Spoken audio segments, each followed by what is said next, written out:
gentlemen. Good evening. First of all, just a little housekeeping. Just want to point out to you to the left and to the right of me are the fire exits. The door in the rear is to the toilets. And could I ask you, please, turn off your mobile phones. All mobile phones are please. I have to also advise you that this meeting will be recorded. So if you're unhappy about that, I'm just giving you warning now. I'm Susan MacDonald, Chair of Dalkey Community Council. I'd like to welcome you to this third in a series of meetings organised jointly by Dalkey Community Council and Killiney Bay Community Council to help to explain and discuss the many issues and concerns surrounding the development of offshore renewable energy in Ireland. I want to say now that we support the need for Ireland to reach its targets for renewable energy. We are not against offshore wind development. I repeat, we support the development of offshore renewable energy. However, we do not support the present developer-led strategy of the Irish government of nearshore wind farms. Offshore wind farms are viewed as an important part of European and Irish strategy to cut fossil fuel use and move to cleaner renewable energy. However, they represent massive and unprecedented industrial development at sea. They must be carefully sited if they are not to endanger the very environment they are intended to protect. The European Union and all leading environmental organisations emphasise the need for ecosystem-based planning and careful site selection to ensure developments are constructed in locations that will provide maximum benefit while causing minimum damage to marine ecosystems. Some countries are working to survey their coastal waters to identify potential sites for offshore wind and conducting widespread public consultation. Unfortunately, no such democratic process exists in Ireland. Instead, Irish citizens have been failed by successive governments who have allowed proposals for offshore wind development in Irish waters to be entirely developer-led. In April 2023, the government eventually acknowledged that developer-led planning was ill-advised and agreed to move to plan-led marine governance. Unfortunately, having acknowledged their past mistakes, instead of insisting on the application of best practice for all applications, the government are now trying to push through a number of legacy proposals. These target sites are among the most ecologically sensitive areas of our coast. This ill-advised strategy is already backfiring, with a number of cases already being subject to judicial review in the High Court based on non-compliance with EU environmental laws. Ireland must put in place the necessary safeguards to ensure that development of alternative sources of energy will be an example of international best practice. This includes ecosystem-based marine planning, careful site selection, and robust and objective consideration of threats to the marine environment. This strategy will ensure that offshore renewables in Ireland will truly serve to address the crises of biodiversity loss and climate change, yet move us towards our goal of reaching our climate action targets. At our first meeting, and it's now 2 years ago, Regina Claassen of Fair Seas gave a presentation about the lack of designated marine protected areas around Ireland and described how we were in breach of EU directives.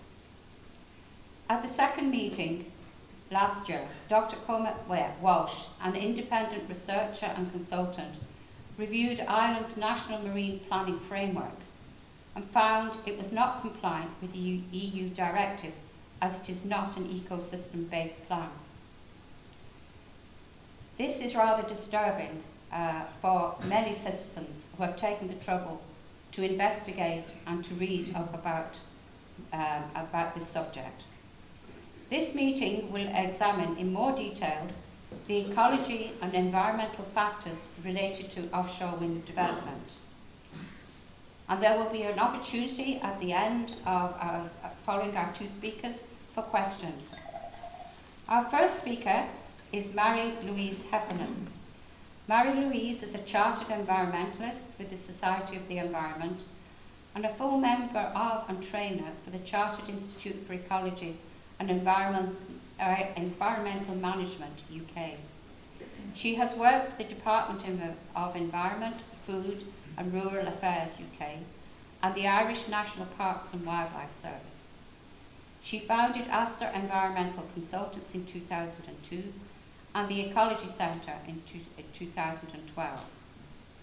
Marie-Louise is interested in climate change and alternative energy.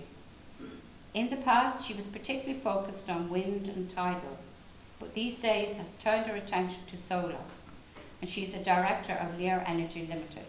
So it gives me great pleasure to introduce to you Marie-Louise Heffernan.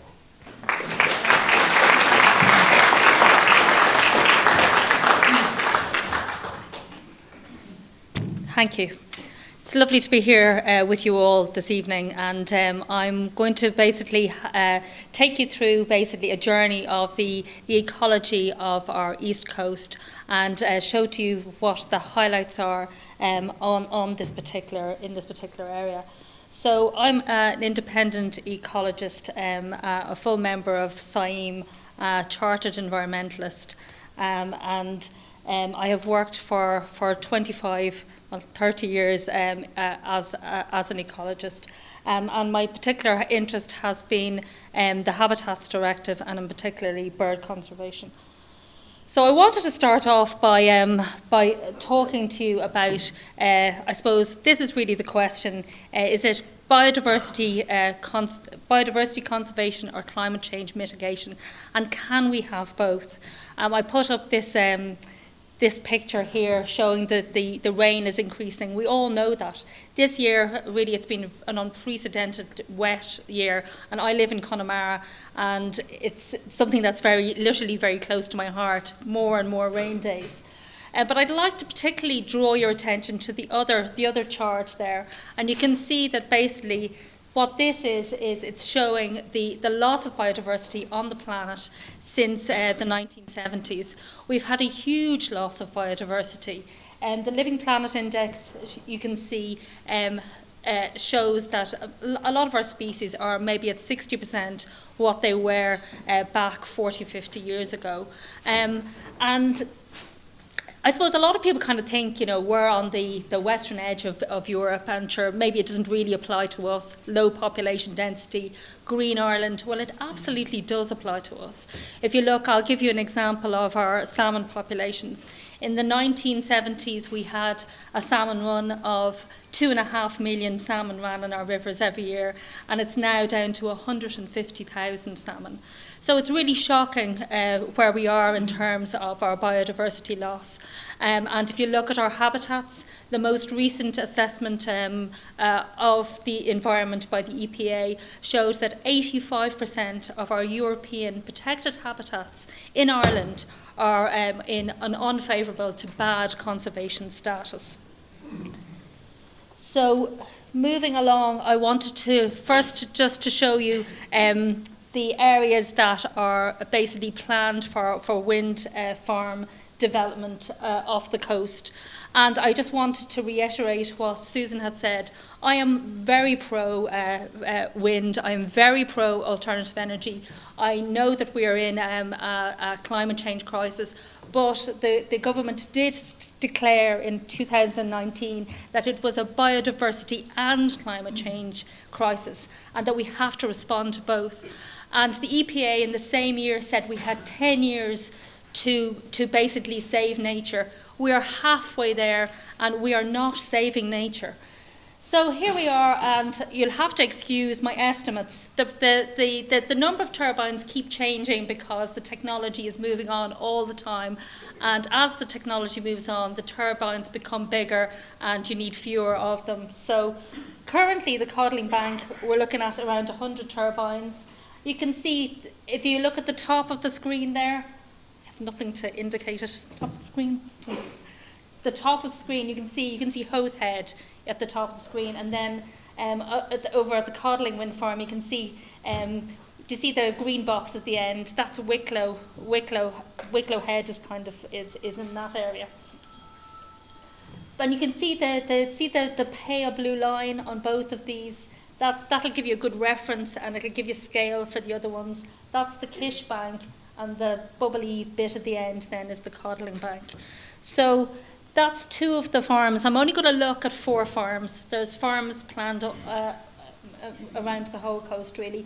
And then we have here, again, you'll see for scale, you can see Hoath Head is very obvious, and then the Kish Bank, then, which runs, you can see where the land goes out, that's where Dalkey Island is. So you can see those 2 farms, and there again, that's 80 and 50 turbines.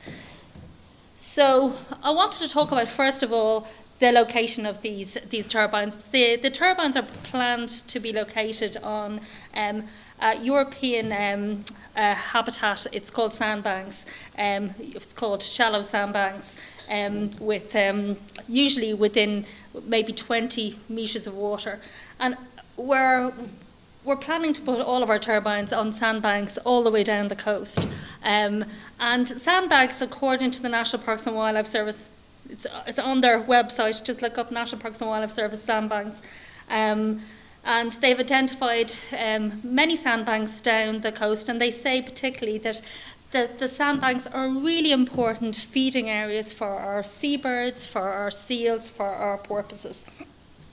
And these sandbanks, they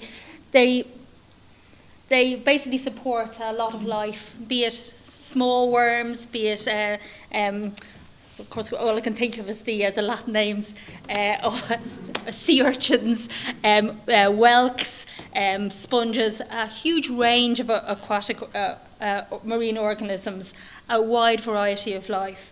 And these also they're very important areas for commercial areas, for our fishing, for what we eat, for what we depend on as our food source. Like, I mean, who hasn't had the haddock or the cod fish and chips? We've all had it. We want to continue having it. And if we want to do that, we have to protect our spawning areas.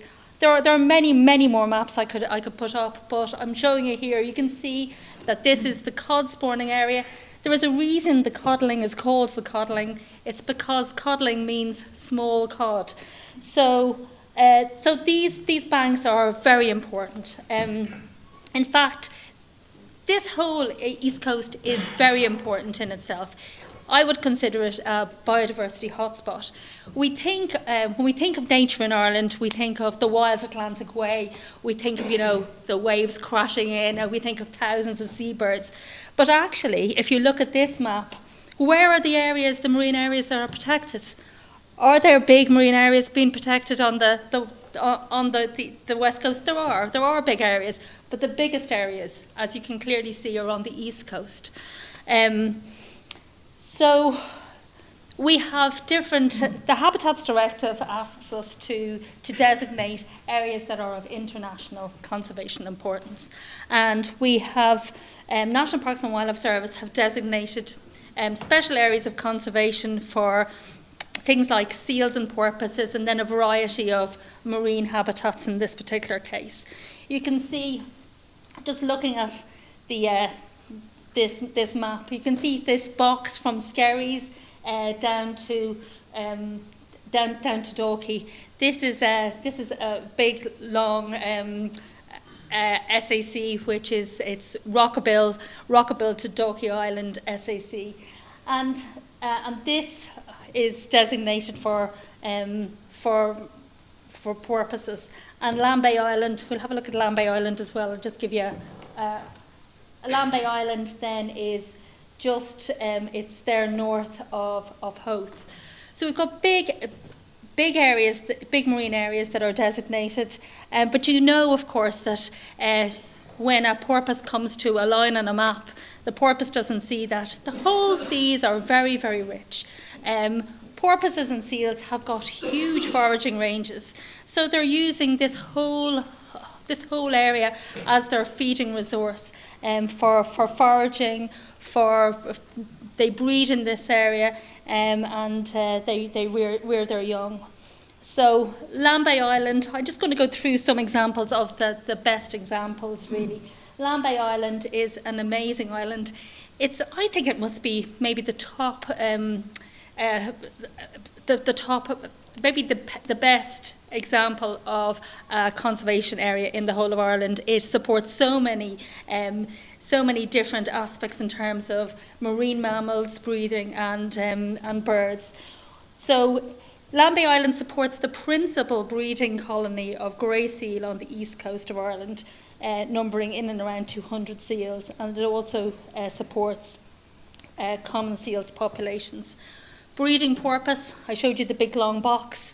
Breeding porpoise, we have only 3 sites in the whole of Ireland designated to protect porpoise, and where is one of them? The best one actually is Rockabill to Dalkey Island, and this has by far the largest number of porpoises at around 400.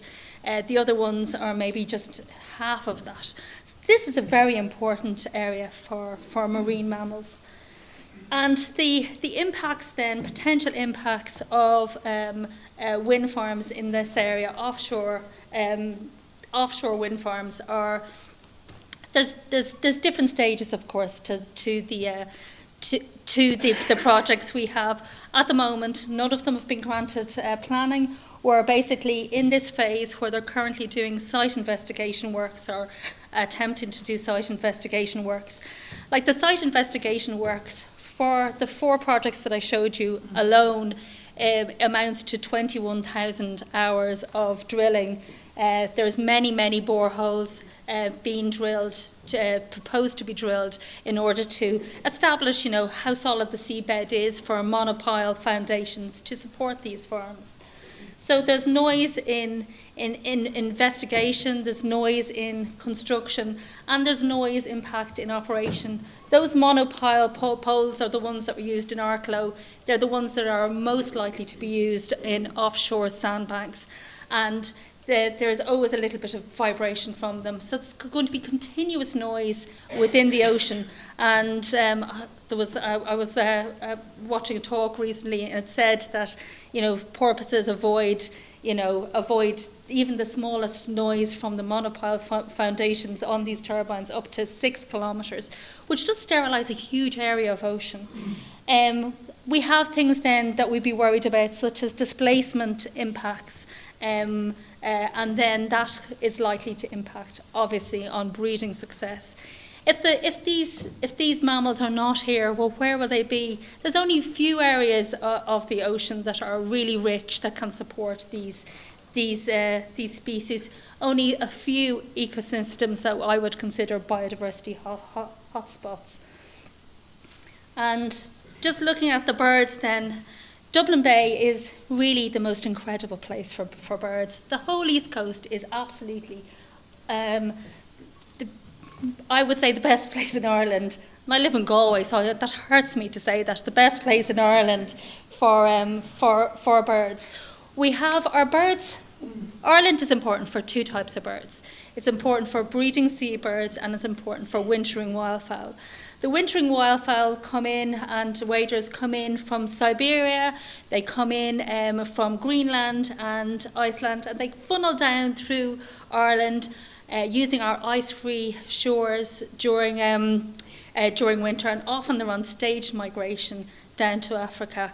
And Dublin Bay is the best site in the country, the best single site in the country for wintering wildfowl at the average is, the mean peak is how it's referred to, would be 35,000 birds use the mudflats and sandflats. And the reason I'm talking about that, thinking, well, why is she talking about that? That's not where the wind farms are. But the wind farms currently, one of the things that they're discussing is to bring the connecting, cables or whatever through Dublin Bay to connect right into the centre of the city. So, we don't really know what will be the proposal for planning, because we're in a pre-planning phase yet. So the other thing then is, okay, so that's the wintering birds. We have them in Dublin Bay, and then there's the other ones to the north, Malahide, Baldoyle, Rogerstown SPA, and to the south, Kilcool, the Murrah SPA. And then we have breeding birds, huge numbers of breeding birds using the seas around Dublin. And we have the North Irish Sea site. I just showed you where it is. It's this huge box here. Really an amazing site. Huge numbers of birds. 120,000 birds feed there during autumn. 120,000. We have birds coming in from Wales to feed there. Some of our seabirds, feed really the long distance. Basically, they will, on average, their feeding distance could be 300 kilometres. Gannets, I believe it's 500 kilometres range, even during the breeding season. So they come to this area, particularly in autumn. A lot of birds come to this area and they feed here, maybe in a pre-migration feed in order to fit themselves for long journeys south. But also, when the food resource is there, obviously they're going to feed in order to fit themselves for the winter ahead. And we have other, the Kesh Bank that I'd like to mention is, it's not designated as a special protection area, but, and we saw it there on the map. The Kesh Bank, a lot of the wind farms are around that area. We know from surveys that 16,000 birds feed on the Kesh Bank during the summer months, and we have a huge range of species. 50 different species feed on the Kesh Bank. Dalkey Island as well, very important. We have 4,000 terns. Basically, they gather on Dalkey Island for a big feed pre-migration. So they gather on Dalkey Island and feed in the waters around before heading south. And don't forget, some of these terns have got large journeys, like you're talking the Arctic tern has got a journey of 17,000 kilometres. So they need plenty to eat before they head south. The roseate tern population I wanted to particularly mention. Rockabill Island is important because it holds, the 2010 data says 65% of the entire European population, but actually the most recent data says 95% of the roseate tern population is in Ireland. And then we have other terns like the common tern and the Arctic tern. And I know I'm probably pushing it by showing a little video, but I'm going to do it anyway, because it's nice to see. This is common tern out on Rockabill Island. And you can see the adults coming in with sprat for the young.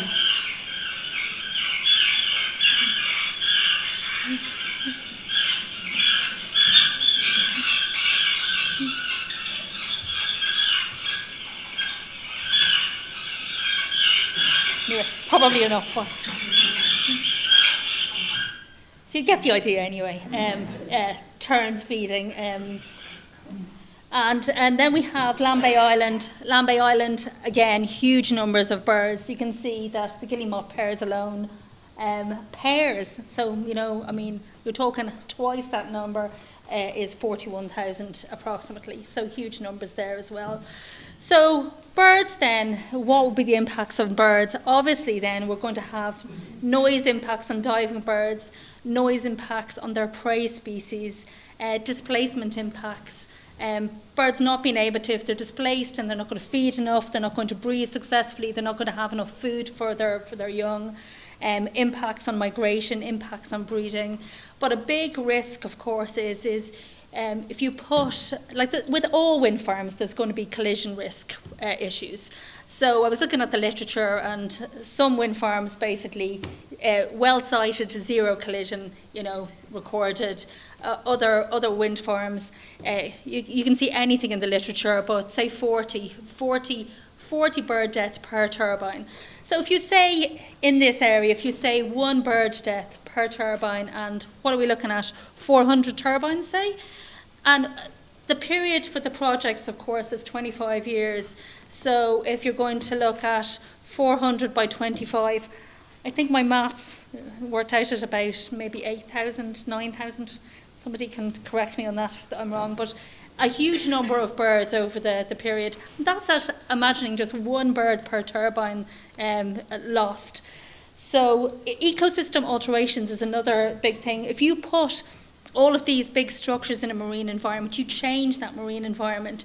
In some places, what's happened is there's huge amounts of sedimentation has accumulated around the turbines, and if that happens, is it going to still be as suitable for things like cod spawning? And in fact, there is a concern which hasn't, I don't know, has it been proven yet or investigated, that the Arklow Bank turbines, there may be a link with loss of beach materials. I love that scientific, beach materials, sand even, a loss of sand on British Bay Beach. So because that sand appears to be accumulating around the turbines. So there's all of these impacts which could basically undermine this magical ecosystem that we have. There is a dilemma, of course. We need renewable energy. We want to basically solve our climate change problem, but we want to also preserve our natural ecosystems. And what the EU has advised every country to do, and Susan referred to it really, and this is their guidance. The guidance says to avoid, at the planning stage, avoid ecologically sensitive areas. And that is key. And in fact, that is always the key with all projects if it's a quarry, if it's a fish farm, it's all to do with where it's sited, what the impact is. And in this case, I think that we would want to be thinking, is this the right place to be siting big wind turbines? And what are we gaining and what are we losing? So my final slide, my second final slide really is that when we are planning offshore wind turbines, we recognise that we do need wind. We do need alternative energy. We have to transition to a low carbon economy. We need to look further offshore to areas of low biodiversity. We need also to be thinking about onshore solutions. Where can we put them onshore? The price of an offshore turbine is 3 times the price of an onshore turbine. So why aren't we putting turbines onshore? We need to be thinking about how we can get best value for money in that response. So I'm going to just show you another little video, which is only 1 minute long. And I just want you to think of, do you remember Home Store and More? What was the logo? When it's gone, it's gone. And this is what I don't want to see going.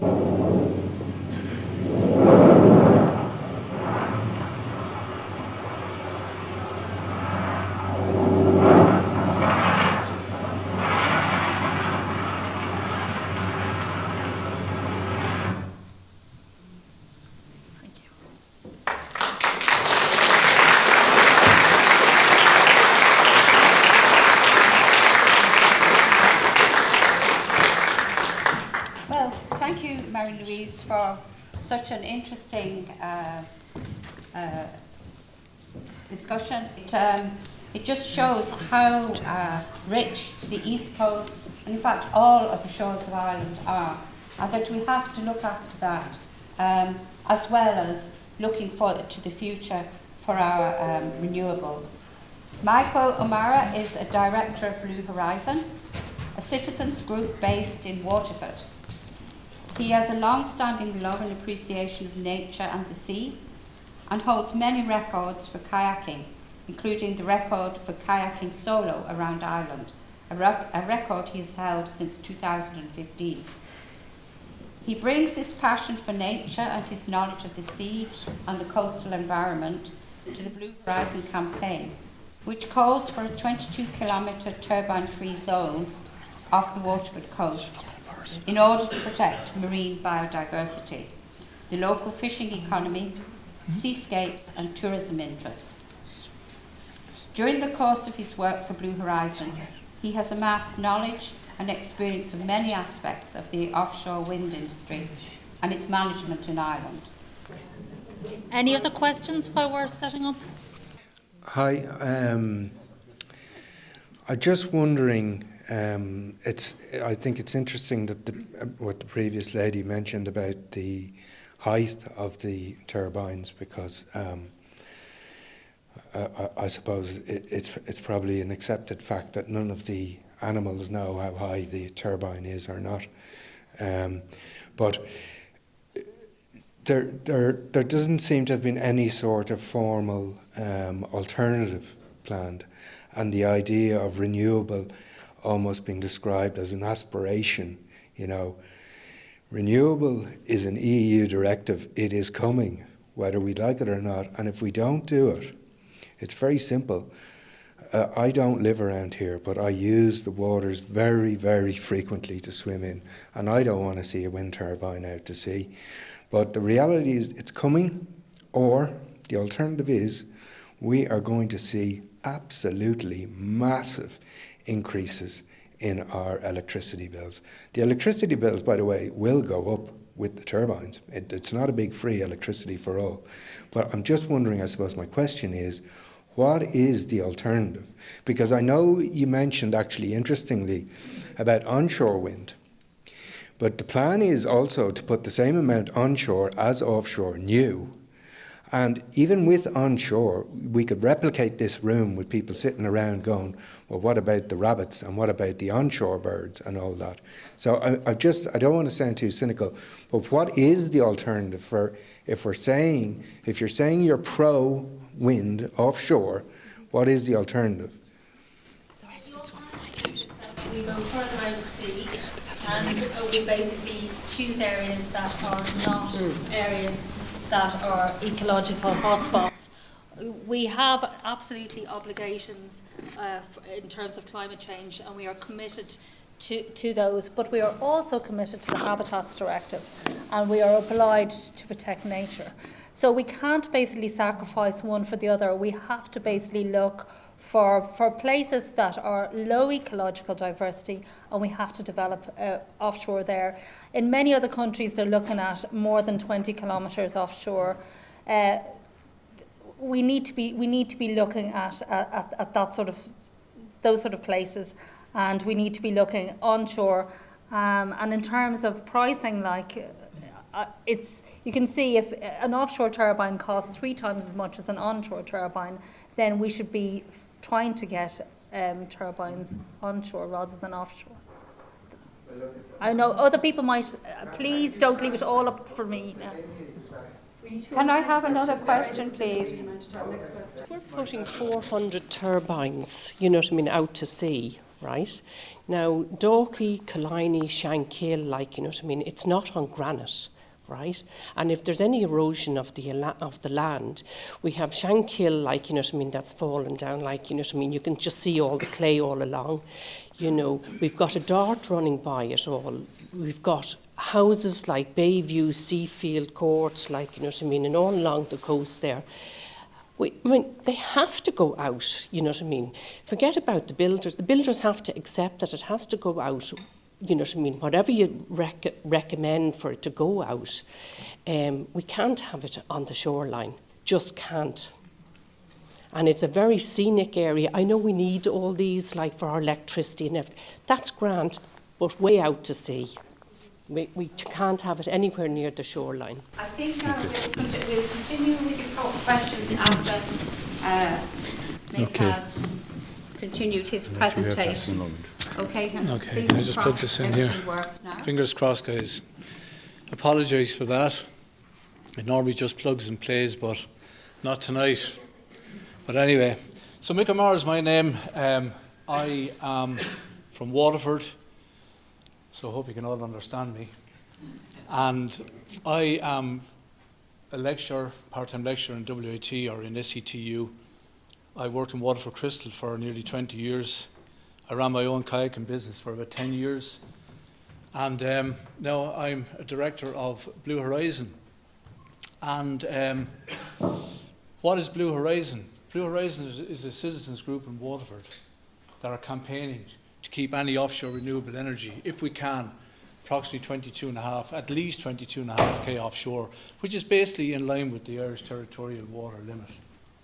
And that's what we're at. Okay, as simple as that. And we're also campaigning, it's not just about visual. So I can put my hand up and say, I'm Mick O'Mara and I'm a NIMBY. Okay? Because we all like to use the word NIMBY. It just pushes people away. It just brushes them away. Not in my backyard. So, okay, Mick, we want renewable energy, but just don't put it in Waterford. Put it in Cork, put it in Dublin, but just not outside my thing. Nobody is saying anything about that. Okay? And so, basically, I come from a passion about the coastline. I have absolutely zero financial interest in this. I'm not an ecologist. I suppose I'm learning fast.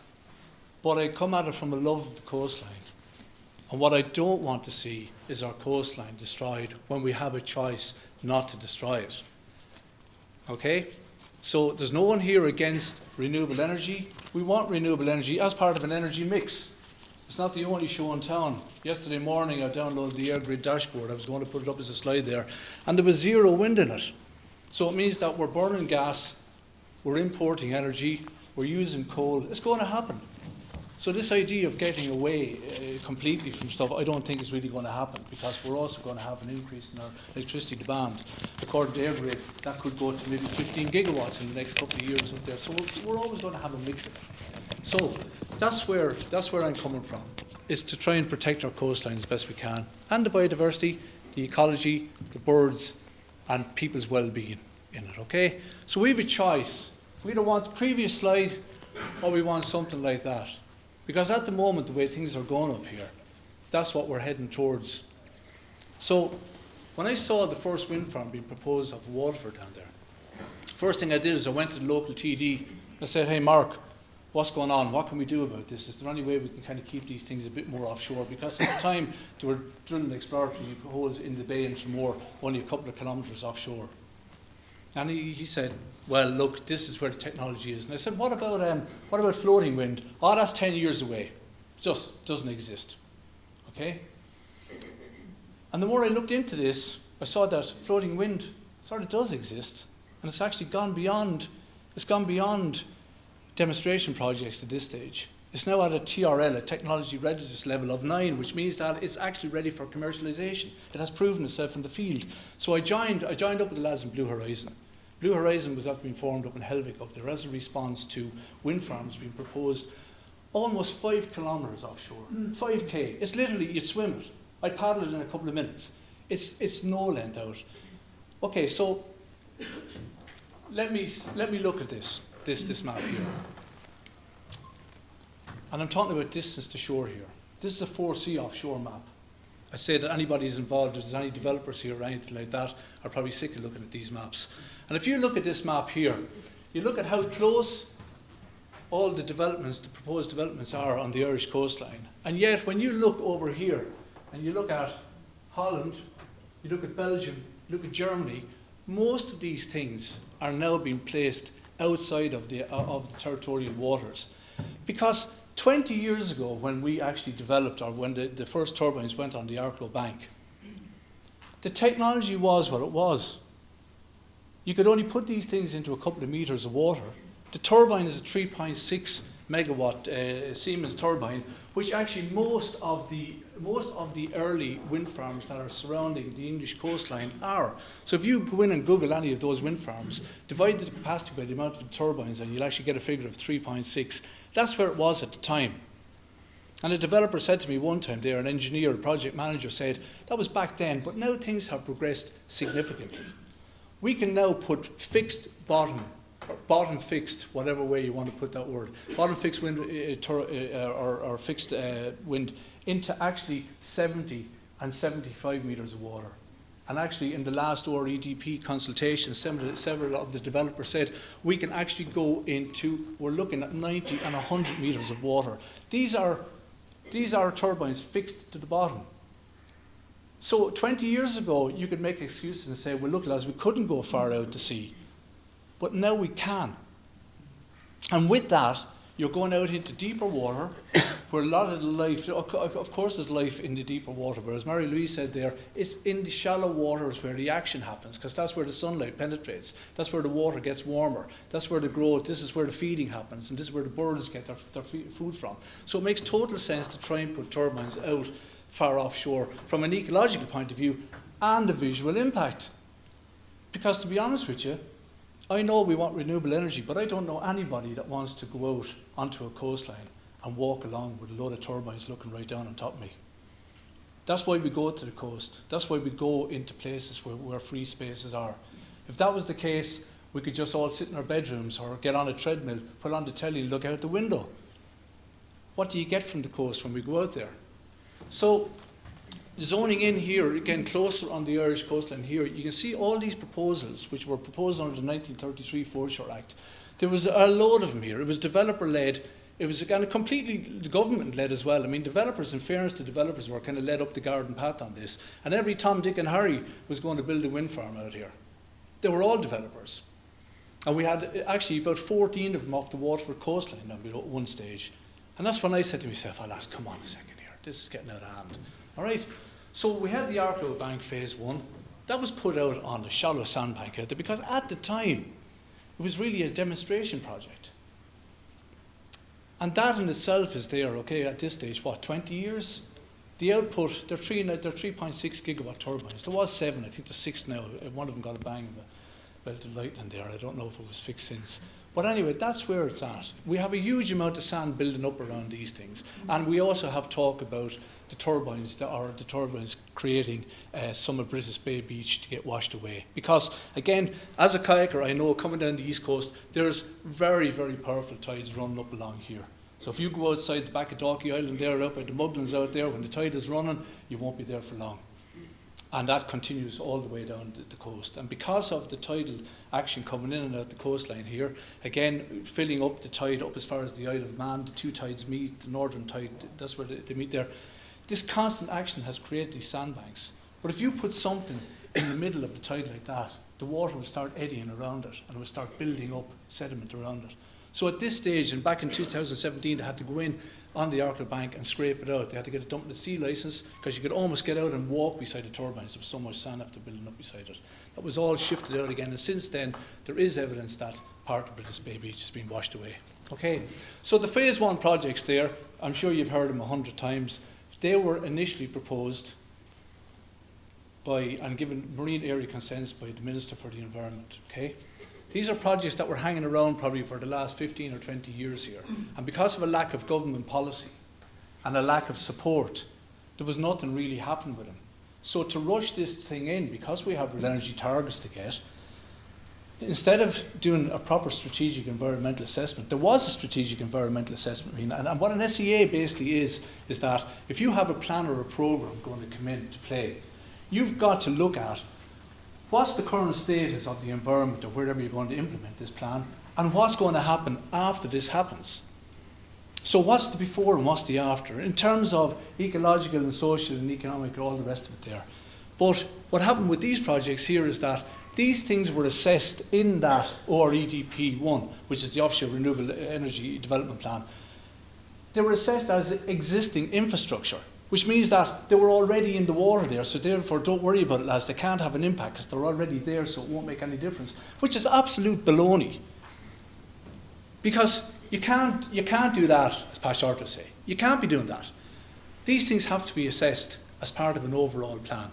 So anyway, they're after getting marine area consents, and here we are. Okay? So we have the Arklow Bank, which is, we're proposing 60, 70 turbines down below. That didn't make it in the ORESS 1 auction early in the year, but they have a route to market at this stage going to power a data centre because they've already developed in tandem with a data centre. They have a substation side in hand in hand with a data centre. So it's not good. The grid doesn't have the capacity to take it in there, but they'll get in. They'll just supply a data centre. Okay, this thing is proposed out about 8 to 10 kilometres off the Arklow bank. The closest point of it going to be about 6k offshore. 300-metre turbines, things the height of the Eiffel Tower, and about 70 of them offshore. So there's 6 of them down at the moment. It's not great, it doesn't look fantastic. I remember on the paddle around the country. It's a beautiful coastline. I've done it twice, and I have to say, I can remember vividly coming down along the Arklow coastline, looking at these things going, what the hell is this? This is sort of alien. But anyway, it is what it is.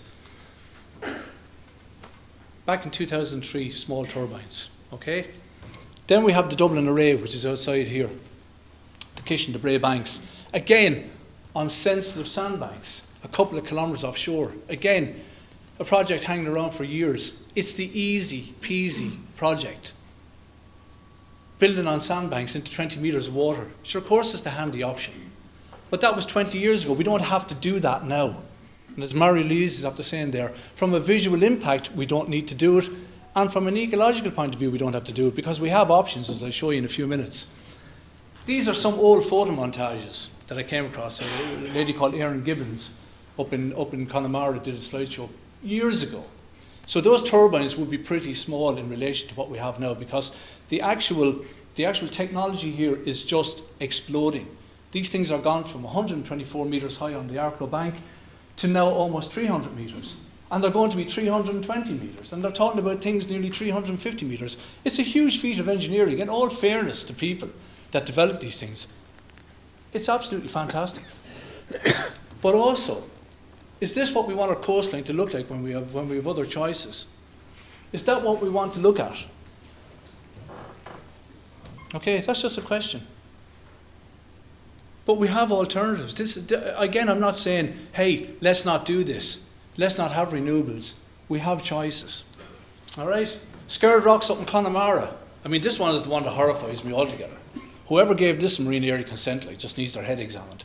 Because this is actually probably one of the most beautiful places on the Irish coastline. And it's about 6 or 7k just out off of Macadara's Island, off of Connemara, Dogs Bay. If you could bottle the west coast, that's what would be in the bottle. It's magnificent. And they want to fire turbines. They want to put turbines up the sea up there. What are we thinking? And Fáilte Ireland should be ashamed of themselves because they're deafening in their silence. They haven't said a thing. What are they at? We're selling Ireland as the place. Come over here, the pristine coastline. Come over here. You can have it all. It's beautiful. And we're going to do this to the coast up there when we don't have to do it. Again, we have alternatives for this. But like, when you look at that place up there, a Fáilte Ireland survey back, now it was back a couple of years, 35% of respondents said that it would avoid the coastline if there was turbines in the coastal area. That's fact. 25% of people will avoid an area where there's turbines. So it doesn't mean people won't come to Ireland, but it will displace them. And that's also in a Welsh tourism report as well. It's tourism displacement. We'll go to Ireland, but hey, are we really going to go there? Is that the new Ireland? Okay. Again, I'm not slagging off renewable energy. I'm just talking about where they're sited. The North Irish Sea Array up off of Skerry is another one there. Okay. At least that's out about 15, 20 kilometres. But with the current technology, it can be moved. All right? And then we have the Codling. Again, on the handy sandbank there, it's in the shallow water. Again, when I came up to you, first of all, I came up to Valerie up here, and Valerie told me this was a sandbank, then it wasn't a sandbank. If anybody wants to read the blog by our Fogarty of the Irish Wildlife Trust, it's called Dodgy Dealings Under the Sea. There was some sort of shenanigans went on a couple of years ago. But anyway, it went from being a sandbank to not a sandbank like that. Okay, so again, I borrowed a few of these things from Innovision. I know John Flanagan, he's a paddler. If he's a problem, he can phone me up. So this is a codling wind park. And you're looking at this from about 13k out. And then there's another montage from down the coastline, about 30 kilometres away. So you can still see the turbines, but they're not the dominant feature on the landscape. And this is what Blue Horizon are really asking, is that Let's have this, but let's not have it in our face. Let's be able to enjoy our coastline and also reap the benefits of all the ecological benefits that go with the thing, like moving it into deeper water, keeping away from where the bird concentrations are. It's like my beehives at home. If I stand in front of the hive there, I've got 50,000 bees coming to the one spot. The chances of getting stung are fairly high. If I move 20, 30 feet away from the beehive, they're all gone off in different directions and the risk of collision is minimised. So it's the same sort of principle you could maybe apply to this. So, anyway, that's the Dublin scenario. That's the relevant project scenario. They were given marine area consents by the Minister for these projects to tear away. And really shouldn't be in these sites. It's wrong. And if they were properly assessed, they wouldn't be getting licenses in these places. That's an opinion, and we'll see where it goes. All right? Down in Waterford here, Energia came down. There was a load of developers trying to get licenses down in Waterford. Energia are the only ones that got geophysical and geotechnical license. They got a forestry license. The rest of them were being held off because we had the new maritime planning bill coming. But Energia said, hey, hold on a second. You can't be giving relevant projects all these licenses up there and giving them first shoe in. What about us down in Waterford here? So they took the government to court because they said until the 1933 Foreshore Act is superseded by the new Marine Area Planning Bill, the 1933 Act stands. So they took them to court, and all of a sudden, miracle, the case was withdrawn and they got a licence, just like that. So they were out drilling off the Waterford coastline. The boat was down there a couple of kilometres off. You can see it there. It's only about 6k, between 6 and maybe 20 kilometres off the Waterford coastline. Okay, so the thing that interested me the most about this distance to shore. So all you heard was that, oh, we can't go out into deeper water. Oh, it's impossible. And the maximum limit from Wind Energy Ireland is that, oh, we can go into 40 metres. Oh, we can only go into 50 metres. You can't do this and you can't do that. So as one of the 14 projects that were proposed off Waterford, we saw this one here. And this was, of course, outside the exclusive economic zone there. So that's the 12-mile limit that you're looking at on the chart there. And at the time, the 1933 Foreshore Act doesn't allow any development outside in the exclusive economic zone. But that has been changed now with the marine planning bill, because now with the establishment of MARA, which is the Marine Area Regulatory Authority, they can now license and consent outside the 12-mile limit. So this thing here was just an early planning stage, but they have an application in for a license there. But we asked the question. We looked at this and we said, is this floating? And then they went, no, it's not, it's fixed. And we went, Jesus, hang on a second. How can you do fixed out in 65 and 70 metres of water, which that's what it is down in Waterford there. So we had a meeting, and the meeting basically said, we can do this, because we've already gone into 59 metres of water in Scotland. And at the moment, the developer are planning to go into 68 and 70 metres of water in the Berwick Windfarm off of Scotland. So therefore, this idea of we can't go into 50 or 60 is actually not true. Now, some of the smaller developers mightn't be able, they mightn't be at the race, they might be good enough. But hey, if you're not good enough, well then you get lost, let somebody else who can do it. Okay? So, that's it, dog eat dog. But I think what's happening with the wind energy is that they're trying to protect their people here. And they don't want to, and really what we should be looking for is best practice and the use of the best technology that we have today. Again, that's not saying anything about renewables, it's about saying let's do and let's use what we have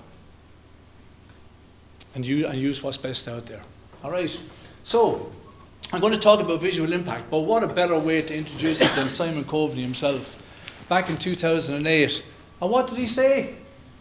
That current planning system there is not fit for purpose, the 1933 Act. They're planning all these things out in the Codling Park, and look at that, 220 turbines and the height of 160 metres, 3 times the height of Liberty Hall. There's Simon introducing visual impact. Why did he mention 3 times the height of Liberty Hall if it doesn't matter? And I've actually news for Simon now. It's actually 5 times the height of Liberty Hall now the turbines are, in case anybody knows it. Okay? So he was down at the Seafarers Conference there 2 weeks ago talking about the economic benefits, and we're going to do 37 gigawatts and Ireland's going to be the Saudi Arabia and blah, blah, blah. But we have to do this in a proper manner, okay? So he's the one that brought it up. So here's the planning framework. We had a Marine Spatial Planning Directive, the EU Planning Directive, and that had to be brought into Ireland here. And that was brought in under the National Marine Planning Framework. And it's based on ecosystem planning, ecosystem-based approach to planning, which is marine spatial planning. And that means that the economic considerations, ecological considerations, and also social considerations have to be taken into account when we're looking at human activities in the marine environment. And that's what marine spatial planning is. So we brought that in. That was brought in the National Marine Planning Framework in 2021. And out of that then, we had the Maritime Planning Act as well in 2021, which allowed for the establishment of DMAPs, which I'll show you in a minute, which is a designated maritime area plan, and for the establishment of the Marine Area Regulatory Authority, which is going to be responsible for the licensing, consenting, and enforcement in the marine environment. Okay. So, out of that then, the government decided, right, we're going to do planning properly now, and down in Waterford, here we have the first DMAP, a designated maritime area plan, and this is what the government brought down as this proposal. We went out to the 80-metre contour line there. My little fella could have done it in 2 minutes. There's no constraints on the thing, no fishing, no ecological constraints, nothing on the thing. A blank canvas, like pin the tail on the donkey. And they went around and we had consultations. Consultation in Tremor, you didn't even know it was on. There was a little A4 sheet sellotaped to the stairs of the Coast Guard Centre, and sure, if you blinked, you wouldn't even know it was there. So the consultation, in my opinion and in Blue Horizon's opinion, was fairly flaky, and not a whole lot of effort went into the thing. So it's a bit of a box-ticking exercise. And Wesley Flannery, who's an academic up in the University, I think of Ulster as well, said that in terms of when it comes to consultation, the job is already sorted. The wind industry and the government get into bed with each other, they make the plan, and by the time it comes down to little Joe like me to come in and make my point, it's at maybe stage 4 or 5 at that stage, and it's almost job done, right? So, we have the plan there. So this is an ecosystem-based approach, and we're going to survey the whole area, and we're going to do things right, and we're going to take all the ecological considerations into play. But then, what happened was that we realised that our electricity grid is rubbish. They've had 30 years to do something about this, and it's a joke. So even if we had planning permission for 100 wind farms out there, the grid can't take it. So because of that, we have a 220 kV line running down here. So you can see from Waterford, the green line coming down there, that's the one where the wind farms are connect into, because you need a high capacity line. Because of the power of the wind farms, it'll blow up anything else. So down here, with the DMAP, we're going to build one wind farm or a split wind farm. We're going to take in 450 megawatts, which is a lot of power, into Waterford. And we're going to take 450 into Cork. So when you talk about this being an ecosystem-based plan and taking into ecological considerations, no, it's not. It's because they have no grid. So therefore, that's determining the positioning of the wind farms here, right? So these areas here are survey areas of where EirGrid are going to bring out substations. Because most of the public told Energy and all the rest of them up there to take a hike when they wanted to bring their cables ashore, the government switched tack and said, no, what we're going to do is we're going to bring the extension lead out to ye. So we're going to build a substation out in the water. Of course, they're going to spend about, 360 or 370 million quid on consultants because they haven't done this and they haven't a clue. So, the thing that we have to consider about the way the government are approaching this is that it's the amount of money this is costing. It must be costing a small fortune. We have report after report after report after report, and consultants after consultants after consultants, and they're still not done. Okay? But now, on Marine Plan, they're looking at this area down below here. They had no high-resolution data. So what they did was, they said to everybody last year, lads, we're not doing this developer-led approach anymore. We're going to do a government-led approach, and we're going to tell you where we're going to put the turbines. We're going to pick the site, all knowing, and then you're going to bid in on an auction, and you're going to, the cheapest wind farm, or the cheapest bid is going to get the wind farm on the site we pick. So at the moment, what we're looking at here is that we're looking at, they have data from all these developments that were surveying away there. The government have procured all that, they bought it back, and also you can see here that all this area out here are wind speeds, are wind efficiencies from the turbine. So what it's showing you effectively is that the further you go out offshore, the cleaner and the faster the wind. Even though if you go down now, I suppose, down onto the seafront, any night you get the head blown off you with the wind. But the wind is actually far better and far cleaner and far more linear the further you go out. Okay?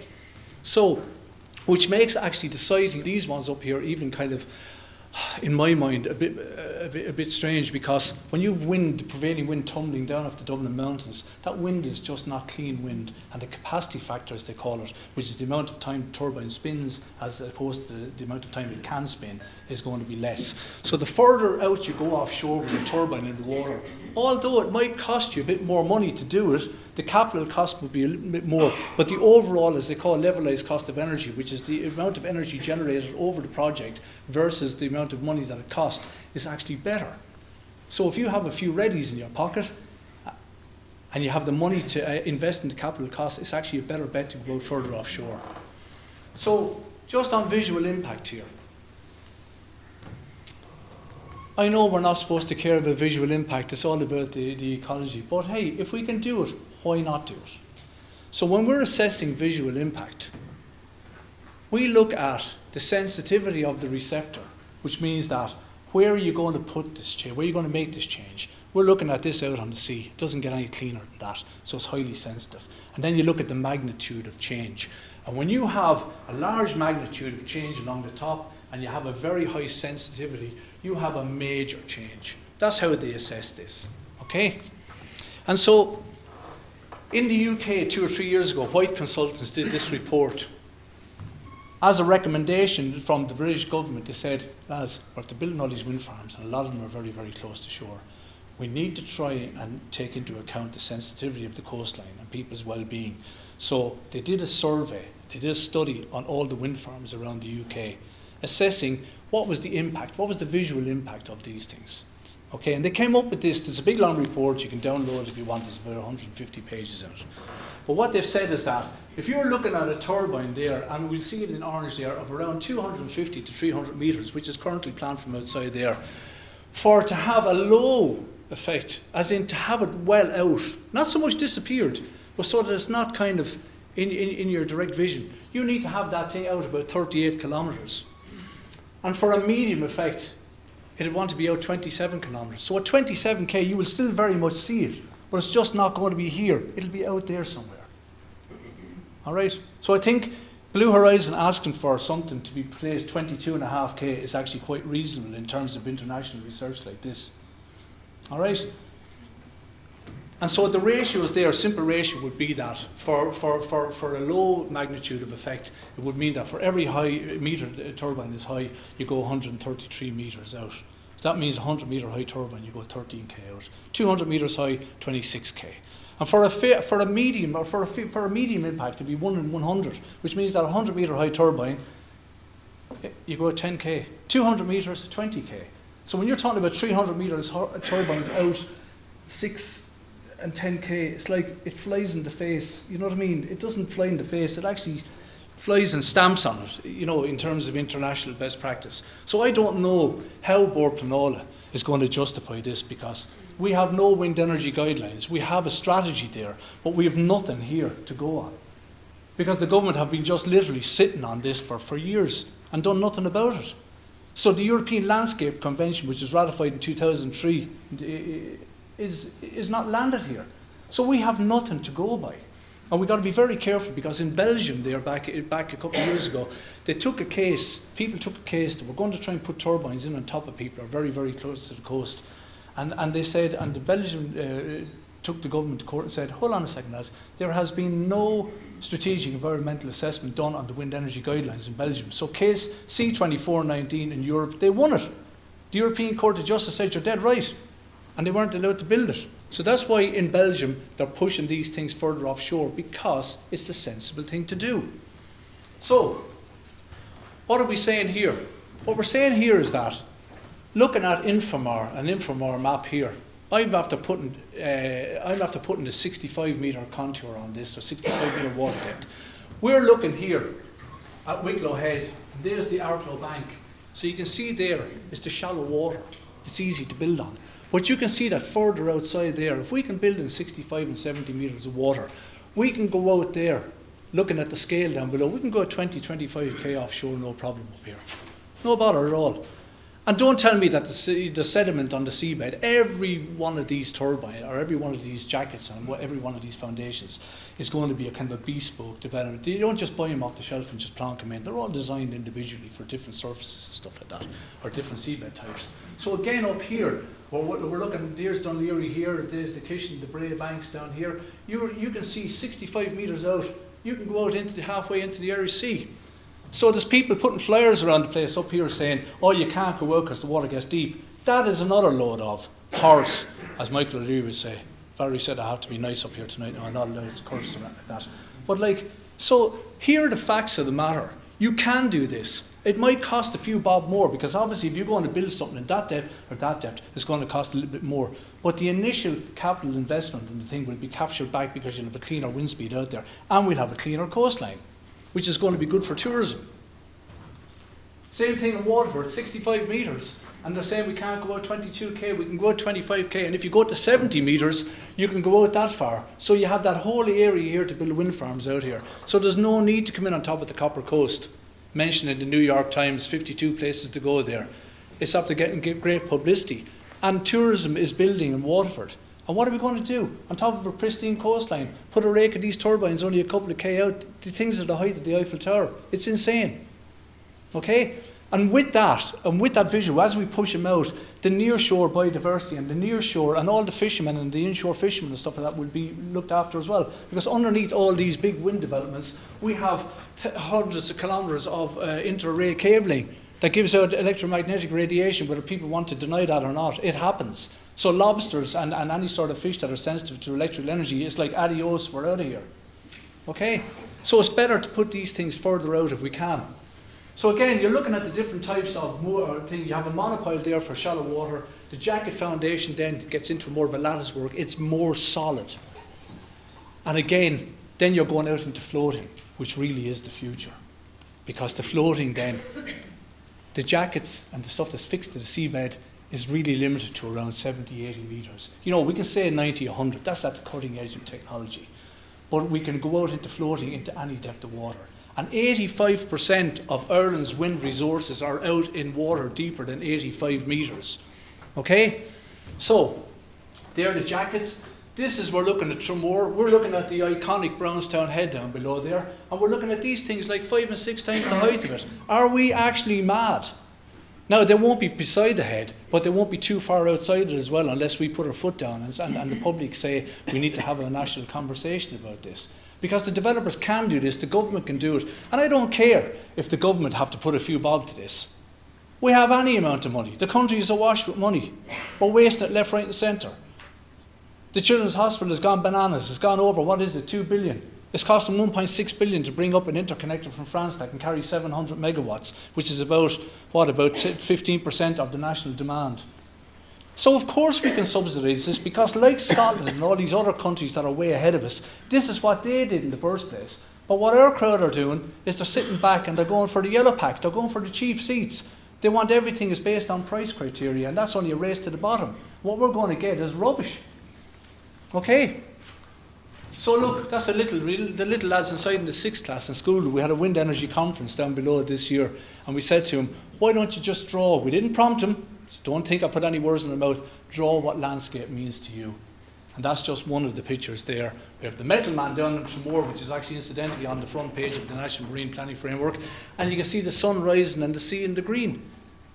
So like, people interpret their landscape. We want a clean landscape as much as we can. And these things are huge. And I just want to draw your attention. I know I'm going on a bit now and I'm going to finish up shortly. This thing up here at the top of a wind turbine, you have the transition piece. All the stuff is going on underwater. You have a nacelle up there. Okay? That's the size of the thing.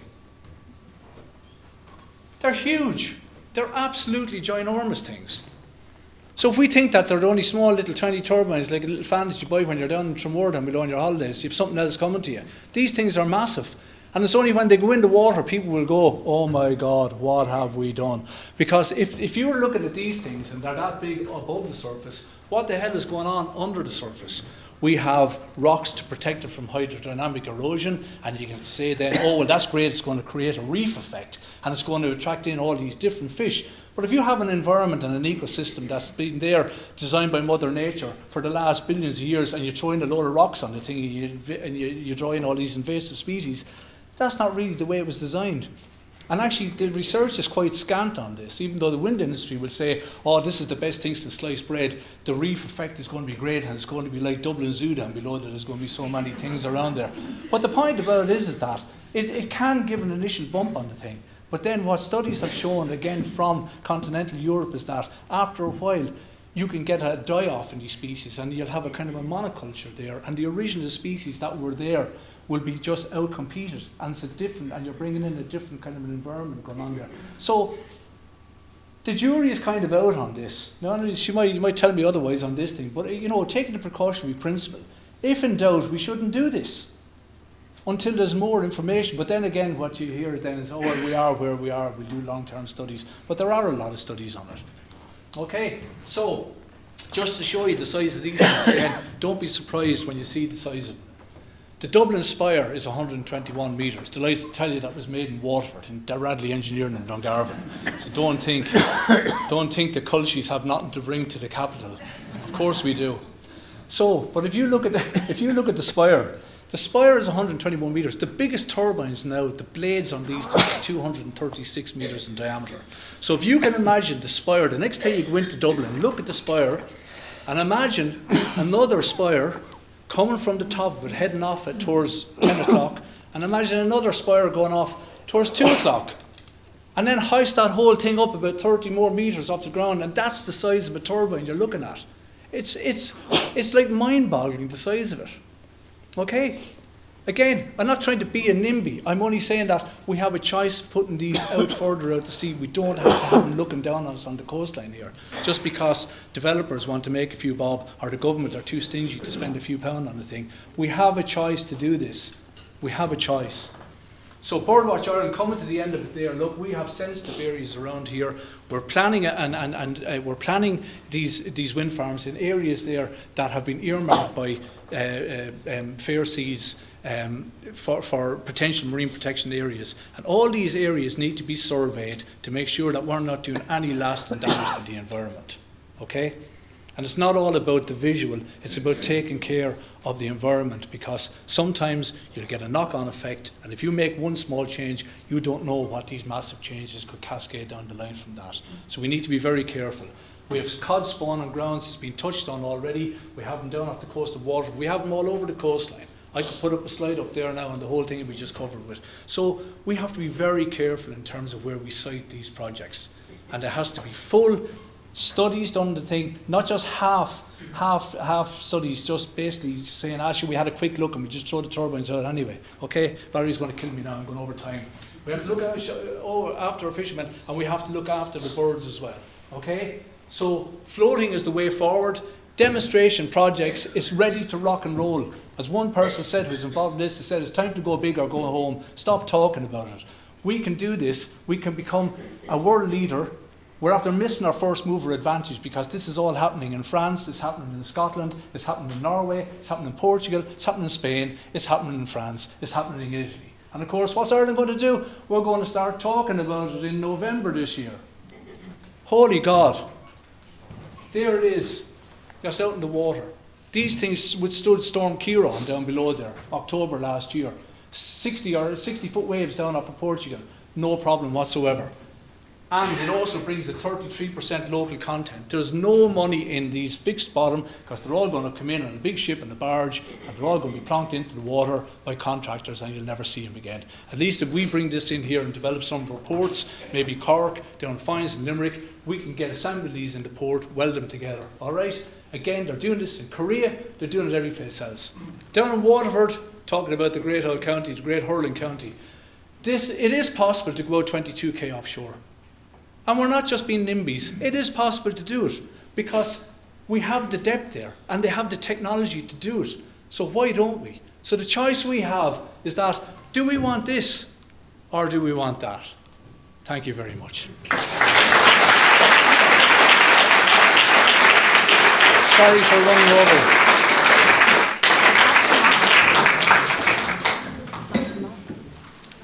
Well, thank you, Mick, for a very interesting talk.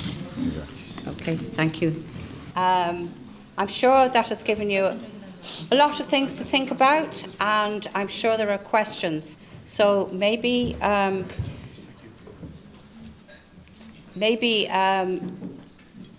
could start with, is anybody, there's lots of questions. This gentleman at the end of the,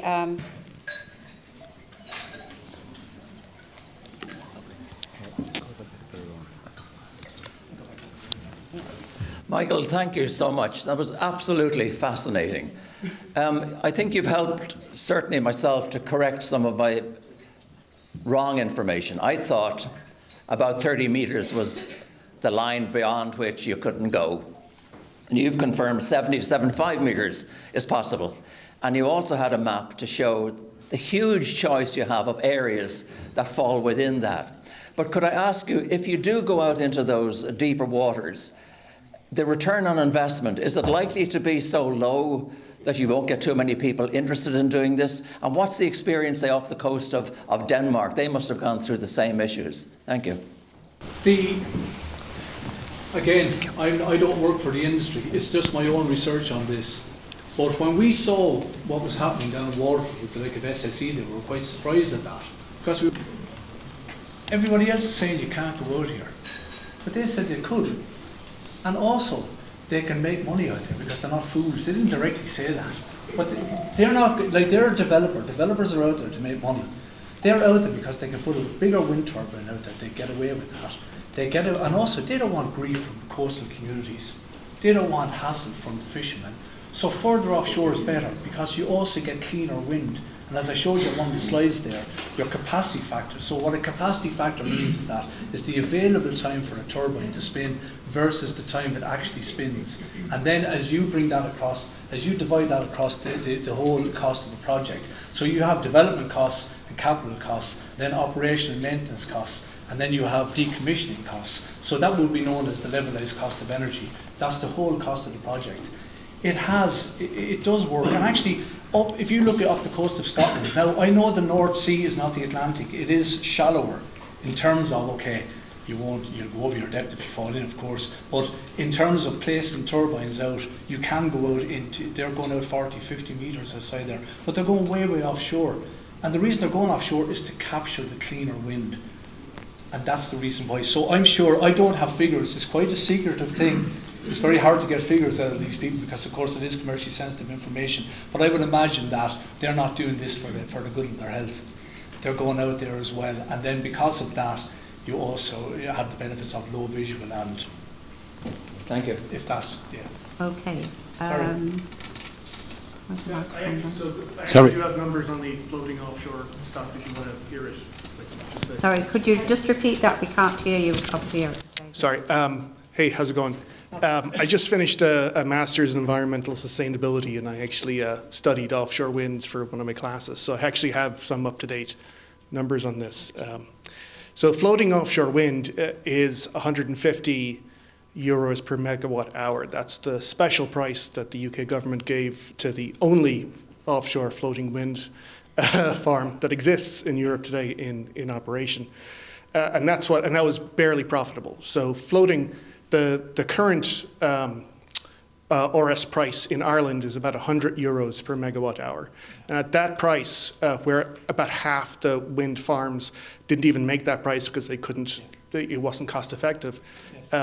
So floating offshore wind would be 50% more expensive than even the massively subsidized price that we're giving developers for both solar and wind today.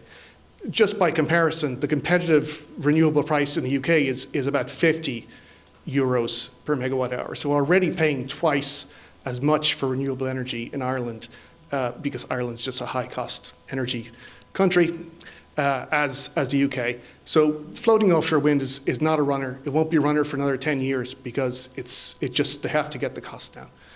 What is your question, please? Oh, so a lot of people here. He said I didn't have the numbers, so I wanted to give the numbers. So the floating offshore wind is not viable. Just wanted to put that in. Okay. Well, can I just answer that? I was speaking to somebody who actually is at the forefront of floating wind, and yes, you're correct. At the moment, floating wind, because it's not scaled, this is the problem. It's like anything. The cost of building one is going to cost you a fortune. We need to scale this up. But by 2035, it is accepted by the industry that floating wind is going to deliver an auction price of €85 per megawatt hour. Okay, at the moment it's about 150, 160, but it's going to plummet. But it needs investment, and like everything, it needs subsidy to get it going, right? That is the fact of the matter.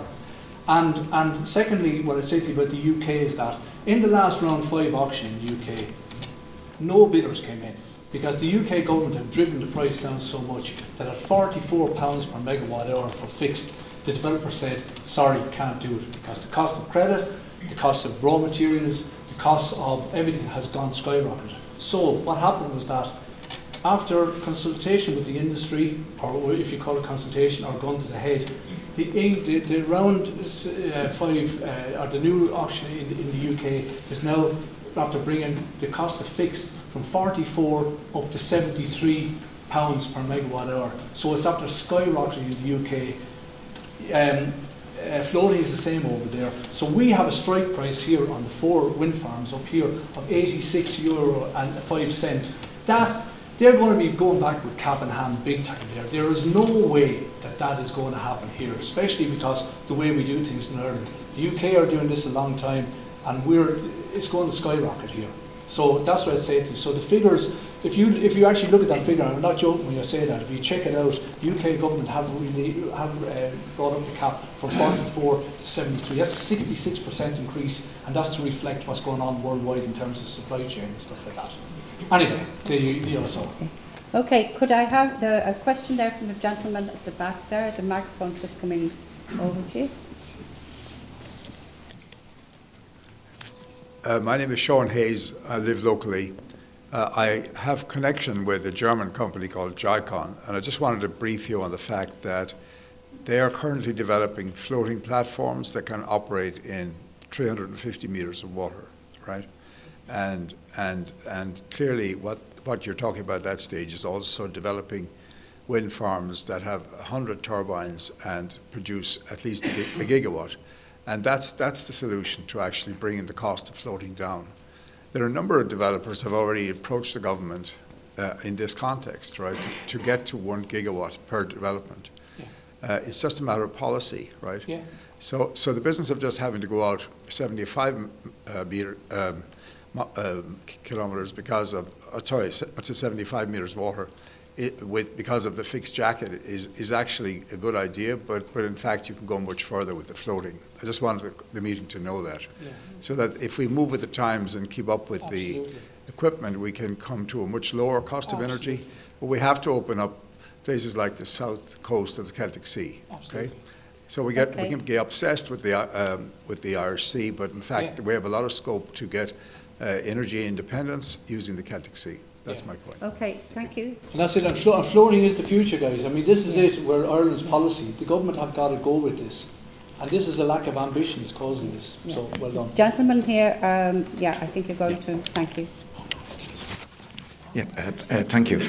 I just want to say that the 2 wind farms that are planned, and the plan is fairly immediate here, that it'll go to Bord Penola, they will comprise 33 kilometres of wind turbines from Dunleary to Wicklow, as has been shown. They will be taller than Bray Head, which is the tallest object on the east coast of Ireland. So it's going to be a massive visual impact, particularly from Killiney down to Kilcool. And I'm campaigning that there would be a gap of 10 kilometres left between the wind farms, which at present are merging. I think that would significantly reduce the visual impact, particularly of the close one here, the Dublin Array one. And that would start off the SAC of Bray Head, which is also a special amenity order place, and a place of great significance, really. And there are other places here. But it would reduce the visual impact from here down to Kilcool if that was done. And I think it would be much more manageable, the visual impact. So, thank you. Okay, thank you. Are there any ecology questions for Mary Louise? Owen? No. Yeah. Where am I? Could you put your hand up? Sorry. Yeah, I'm sorry. I'm sorry. the gentleman there in the centre. So, you mentioned the previous SCA, Strategic Environmental Assessment, that's carried out, the ORIDP1, which we know is hugely out of date anyway. But that suggested that anything over 1.5 gigawatts in the Irish Sea would have a negative impact. Currently, the Minister for the Environment is suggesting 7 gigawatts, largely in the Irish Sea, which is, according to that plan, to have a significant adverse effect on the environment. So, you mentioned about the visual and whether On Board Planala would approve these projects. My question really is this: as far as I see it, they should not approve these projects. And if they don't approve these projects, in terms of our climate action plan and where we are in terms of renewables, we're really in trouble. So has the government put all their eggs in this one basket? And is it time for them to turn around and find some alternative in case that plan does not work? Okay, is any of our panel here? We have been joined by Valerie Freeman from Coastal Concern Alliance and Shauna Keaveney. Who's going to take that question? I mean, I think the truth is, yes, they probably have put all their eggs in one basket, and I think one of the benefits of this meeting is that it opens up a discussion, because there has been extremely little discussion about these plans. They haven't done any. There was supposed to be another strategic environmental assessment done of a plan, but it didn't happen. It was supposed to happen in 2020. And as we know, none of the projects have actually been subject to these environmental safeguards that would apply if they had been subject to strategic environmental assessment. We've already heard about the marine spatial planning not being ecosystem based. So essentially what's happened is that instead of taking each one of these steps and reassessing the situation as these projects have gone along, because they've been suggested first back in about 1999, they've just found a way to avoid dealing with any of those steps. And perhaps the two most significantly awful decisions was that in 2019, the government had a document saying that really all of these East Coast projects and some others were not meeting their targets. They were in development default. They owed money to the government. That was on the 6th of June 2019. And COVID hit, as you all know, in 2020. And on the 19th of May 2020, suddenly there was a red carpet rolled out for all of these particular projects. So we went from a situation where a government document shows that there were problems with all of them. Suddenly they all had the red carpet rolled out. And so that was the first step. There was no environmental assessment, no public consultation. I don't know what happened. It all happened behind closed doors. The second thing that happened then was that they were all granted these maritime area consents by one minister, again with no environmental assessment, no public consultation, and it just literally happened. It was a rubber stamping exercise. So it's really unfortunate that it's so late in the day that this group here are trying to begin a conversation about this. In my view, it's not a good enough way to have done things, and I think we should rethink it. Okay. Could you pass to Richard Boyd-Barra? Thanks to Mick and to Mary-Louise, and they were really brilliant presentations, I have to say. Mary-Louise, the fishermen, I'm in contact with the fishermen all of the time, and their view, and I raise regularly the points that they are making about their livelihood. And I'd just like to hear your view as somebody who's kind of qualified in this area, and I put it to the minister on their behalf. But they are arguing, rightly in my opinion, that the EU directives prevent the displacement of livelihoods, and that, you know, that is exactly what is going to happen as a result of the development of these wind farms on these sensitive sites on the sandbanks, where there's the spawning grounds, there's shellfish and all of that, and that they are absolutely going to be wiped out by this. So I suppose, one, just have you any comment on that, and two, to what extent, when they put in the development applications, do you think that is going to give us a lot of strength in opposing them? Do you know what I mean? Because that displacement is definitely going to happen. And I just had one other question as well, more broadly, is the developer-led approach, right? Because that's clearly what has happened here. I mean, the relevant projects got a pass, which they should not have get. We should have had a planned approach, and which, as you said, is saying these are areas suitable, these are areas not suitable. I mean, nobody would develop a county development plan that said, let's build high-rise apartment block on Dalkey Island, right? People go, you must be joking. That is clearly not the place to build a high-rise apartment block. And building these industrial wind farms of that height on these sensitive areas, it's madness, right? It's madness. But they have been given the pass. Now, the question I suppose I have is that going to pass muster from the point of view of EU directives, or are they going, is that going to give us a lot of strength in challenging them legally and in the planning process when they put the applications in? Well, I suppose my expertise really lies in the Habitats Directive. I don't know if this is even working, is it? It is. And in terms of the Habitats Directive, I think that even though like the Kish and the Codling Bank aren't in themselves designated as areas which obviously would protect them under the Habitats Directive from development, they are actually protected because they are a feeding ground for the birds, and the birds are protected in their breeding, but they're also protected by association. You can't just draw a nice little box around, say Rockabill and say, okay, well, now we're protecting these birds. You're obviously going to have to protect them in foraging for those that, like we saw that the nice little video of the chicks being fed.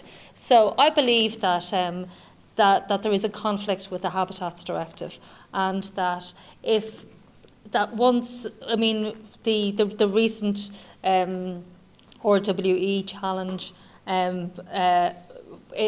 that basically revolved around the Habitats Directive. The Habitats Directive will demand that we protect this ecosystem. The whole ecosystem is, it's all connected, and we do have the power within that legislation. It's a very, very powerful directive. We do have the power, and once the reports come out in terms of the applications are put forward, there should be enough material there then to mount a challenge. But I do feel that really that what Owen has said as well is, we have put all of our eggs in one basket in terms of our solution to climate change, really. And we need to be starting to think, well, if this area is unsuitable and will be challenged, and I don't think it'll meet the bar for the Habitats Directive personally, that I think then we're going to be in a position where we're going to be scrabbling around looking for things.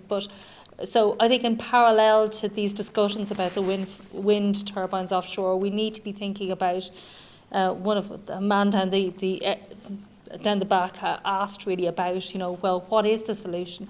We need to be really properly exploring other solutions.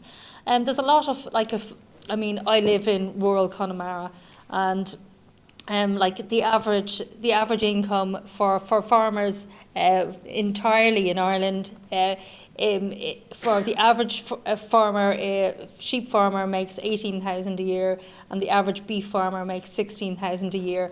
Don't tell me that they wouldn't want a wind turbine on their land and to be paid whatever 10,000 a megawatt or whatever it is. There's lots of farmers who would like that. We need to open it up so that it is benefiting a lot of people who have resources, who would be like to be part of the solution, rather than have it all basically handed over to big companies to develop huge areas, and the benefit really to maybe even to go out of the country. We need to, this is something we're all willing to pay for electricity. Let's make sure that the benefits of that is spread to people. I think I've said enough now. Going off. Thank you. There's, yes. Sorry. No, sorry, this gentleman here, could you pass the microphone to him? Thank you. Thank you very much, and congratulations to the speakers. It was very informative. I've just one question is, would you agree that you overemphasize the size of these turbines? It's a matter of fact that the jumbo jet, this Boeing 747, is a very large aircraft, but when you see it flying over your house at 30,000 feet, it's very, very small. You mentioned the spire, even double the size of the spire. If you could see it from Dalkey, it would be very small. The Dalkey Community Council published, I think it was 2 years ago, a visual indication of the impact on the skyline of the Kish proposal. And as far as I can remember, it was about a centimetre, less than a half an inch. And if you're looking at the skyline, so it's a teeny-weeny piece. And I think, what's your question, please? The question is, do you agree that you overemphasize the visual impact of the turbines? I would say no. And beauty is in the eye of the beholder. You mentioned a jumbo jet. Jumbo jet is flying at 37,000 feet and it's flying at 550 miles an hour. These are there's 70 of them sitting in the water here, just spinning around. And I just think that, I don't know if they're going to look a centimetre high. I mean, this is the point we're trying to say, is that we should try and put these things so that they don't become the dominant feature on the landscape. And we have a choice to do that. So I don't think, what I'm trying to say to people is that, don't think that these things are only the height of your house. They're 300 and going for 320 metres high. And it's not so much one of them, but you're going to have 70, 80, 90, 100. And if the government get their way, as far as I can see, they're talking about 37 gigawatts by 2050. That, to me, in simple maths, equates to 3,300 turbines around the coast of the country here. And that's not on as far as I'm concerned. So yeah, we could, we can talk about visuals. Some people will look at these things and think that's the most wonderful thing ever. And you can look out and say, thank God for renewable energy.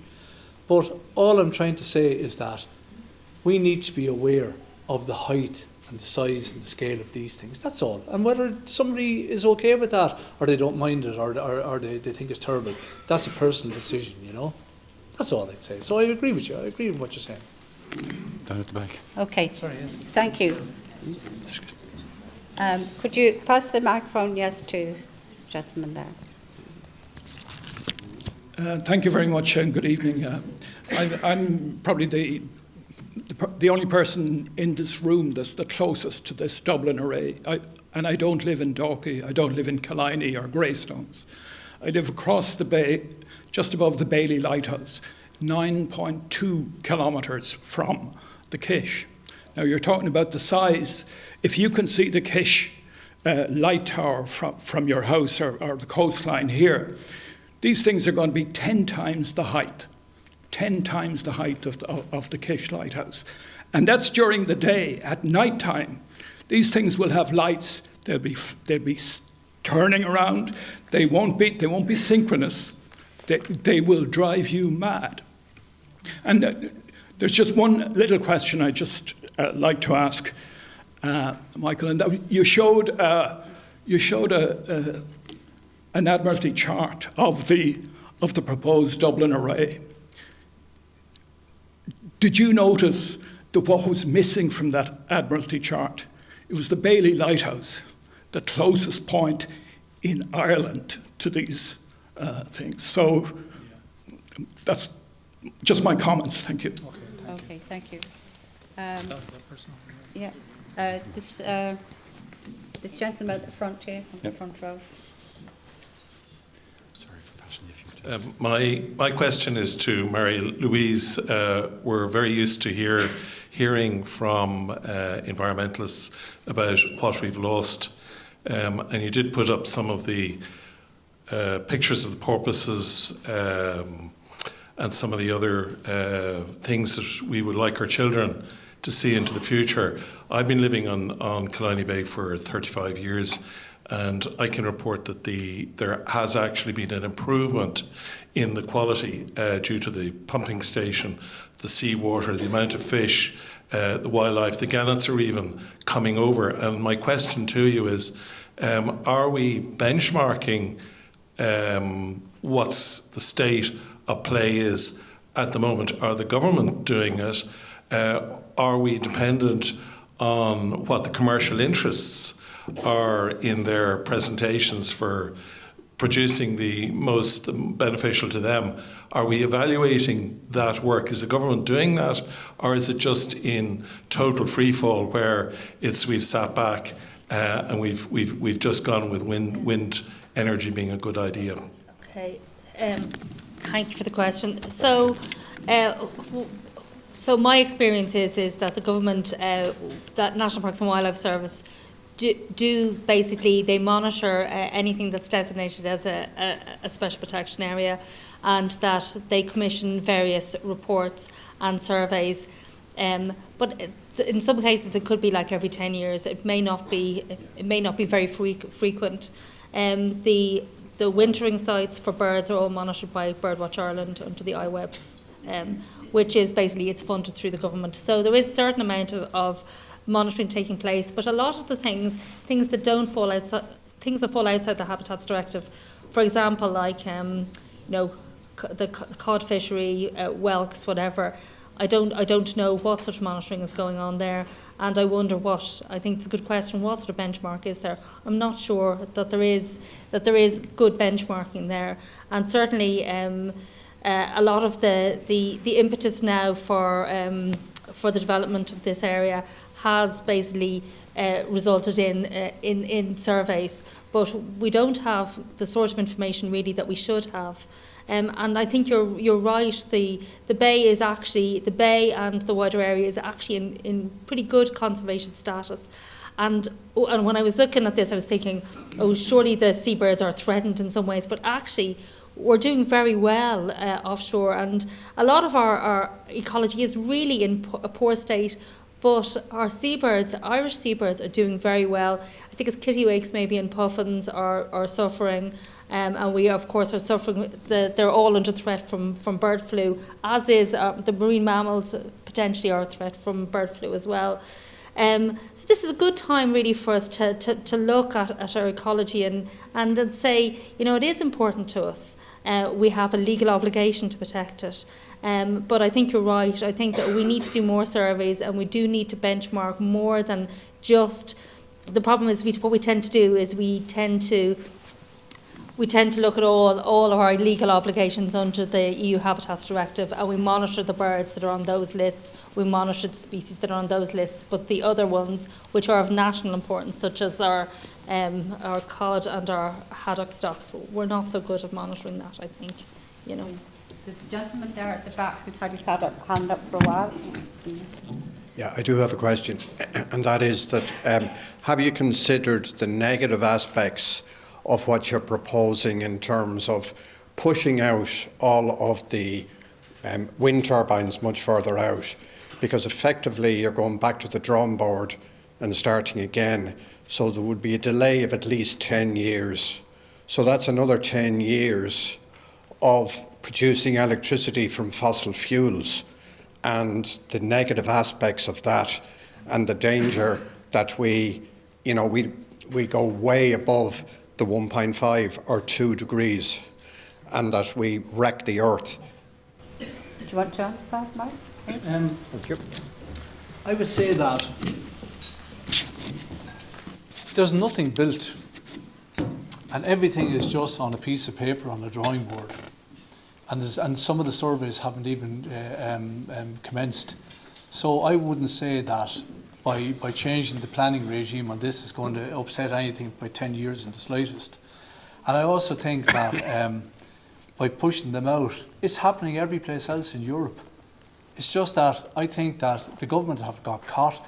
This is a very short-term ambition from the Department of the Environment.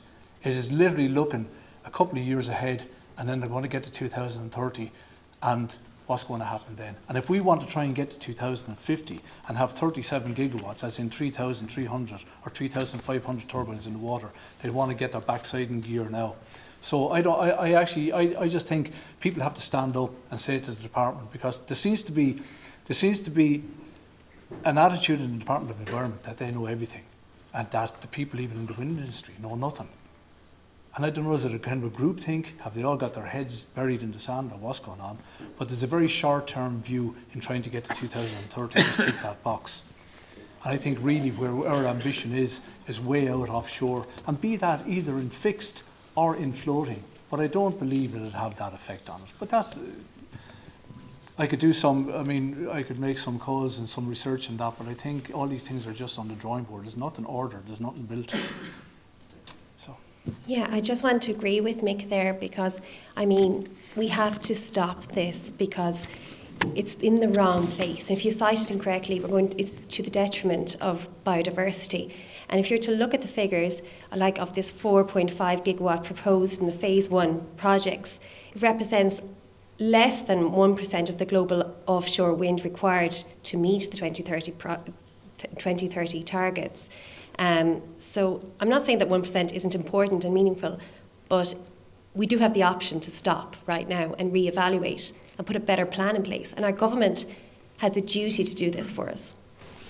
Okay, does anybody want to comment? Okay. There's Just very briefly, a comment. Obviously, a lot of this discussion is happening way too late. And just don't forget, every politician will be knocking on your door later in the year. So make sure when they knock on the door, you bring up this discussion. A lot of them won't actually know what you're talking about, but it may actually send them to go and find out. So I would say that. Obviously, you're excluded, Richard. We let you off this time. Thank you. There's another question there. And I think I'll just have one more question after this one, because I think it's quite late now. If I heard if I heard correctly, the projects that are in the pipeline contravene EU directives. If that is the case, what should we as citizens be doing, and to whom should we direct our comments, our questions and our objections? Okay, thank you. Who wants to answer that? Can I answer that one? Just basically, I think that supporting groups like, let's say, ourselves, I think there's no, we got to get together on this. We got to get our voices heard. And it's only until people start shouting that the politicians will start listening. And if they think that they're not going to get votes, that's what they're concerned about. Other than that, they couldn't care less. You can see that with the referendum last week. So basically, I get in contact with Blue Ireland here, or Blue Horizon in Waterford, because nobody's going to be spamming you. All we do is harvest emails. We have a couple of thousand people on our email list, and we send them out bulletins. But in the last consultation for the offshore renewable energy consultation, we had over 1,500 people sent in submissions into the department. Now, they were pretty much all the same, but we sent out a video, we got people to sign, put their email in, and it gave a submission. And that's what you need, because if you only have 1 or 2 submissions going in, they're not going to listen. But if you get a couple of thousand in, they will. And I honestly believe that we as a nation, we deserve better than this. We have an opportunity to do this right, probably an opportunity to do it wrong. And I've said the same thing when we sat down with the Department of Environment. If they want to create a car crash and they're going the right direction about it. And all I have to do is just listen to people, use their head a bit, and we can all get on with this. And we could have, unfortunately, we're going to have nothing in the water by 2030. It ain't going to happen. And even at 2035, because it takes ages to deliver and order these things. Whereas in Scotland, they're going to have a 1 gigawatt floating wind farm by 2030. They're going to have one in Korea. They have demonstration projects all over the place. And at the moment they're saying, oh, we can't do floating because we haven't seen it at commercial stage. So we're not okay with seeing 9 of them in the water. We want to see 100 of them in the water, and then we're going to start talking about it. We need to be acting now on this. So as citizens, we've got to get in contact with a group like this, get people together, so then we can have people, a legal team, people like Marie Louise there representing this. We can't do this ourselves because it's too much to learn. It's mind-boggling. I'm at this about 2 years now, and I'm still looking at stuff and I'm going, what is this all about? Trying to understand the electricity market. You want to go to college for 4 years and you still don't know what's going on. So that's the thing to do.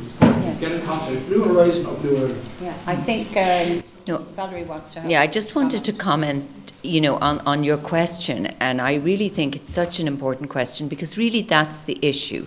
I mean, are we going to do this according to the European law? The European law is there for a very good reason, and I think what is being proposed perhaps it is most definitely in breach of European best practice, European norms, Marine Spatial Planning Directive, Marine Strategy Framework Directive, Habitats Directive, Birds Directive, on and on and on. So, the answer really, in my view, has to be, yes, we have to find a way to do this in compliance with the law. Right, thank you. Just one quick point. Thanks very much. It was very interesting presentations. I just wanted to ask a couple of things. First of all, there's no point in having this discussion without keeping on the table the plans for data centres, more and more data centres, and that's why our electricity needs are going up. And it's a waste of time if we don't also speak about that at the same time. And then the other thing I'd say is that, about the possibility of having the option for developers to either go for floating or fixed, because by the time, as you say, they're going to get around to this or it's going to happen, we know that there's going to be 10% less wind in this area of the Northern Hemisphere in 10 to 15 years' time. So that also has to be factored in financially. And as you were saying, the further out there they are, the more effective the wind is. So I think that's important to keep in consideration. Okay. That gentleman there, yes, you. Paul O'Brien of Save Our Seafront. We've been active in the Dún Laoghaire area on issues like this for almost 20 years now, and we'd like to add our voice to the groups that are already active. We'll circulate our members and let people know what's happening. So we're delighted that the meeting has happened here tonight. If I may, just a quick clarification from the table, please. Did I get it right that you were saying there's been no environmental impact study either done or published up to now? Is that correct? No strategic environmental assessment, which actually assesses the cumulative impact of the combined developments that are in the pipeline and that have been planned.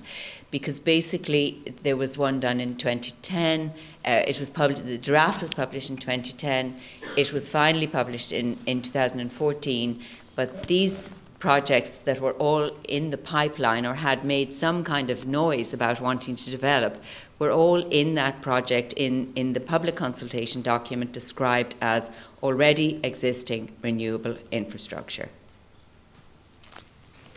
Sorry. Okay. Sorry, just a point of information. As the meeting is being run by Dalkey Community Council, the Killiney Bay Community Council, we have had mention of Blue Horizon. But how are we going as individuals to communicate, and what is your plan forward? Okay. You've registered probably with your email addresses. So I think one of the questions I was asking Susan to ask is there an appetite for more discussion on this? I mean, can we have a show of hands? Okay. That looks pretty conclusive. I mean, my view is that Dalkey Community Council and Killiney Bay Community Council have really done us all a great service by organising these meetings. It's not easy to organise, but there is no forum in which people can have a discussion. And if you do bring up these things, somebody, as Mick said, will call you a NIMBY, or say you don't know what you're talking about, or you just live in a privileged area and therefore you don't have a say. I'm sorry, we absolutely need to have more discussion. So please leave your email addresses.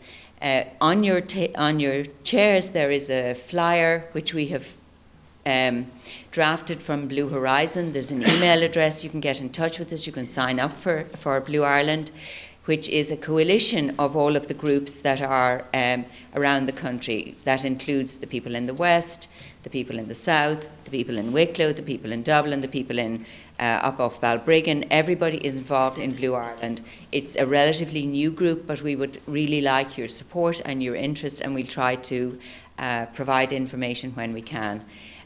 But we also need everybody to get involved, because there's a huge amount of work in all of this, and if anybody can help in any way, we'd really be happy to hear from you.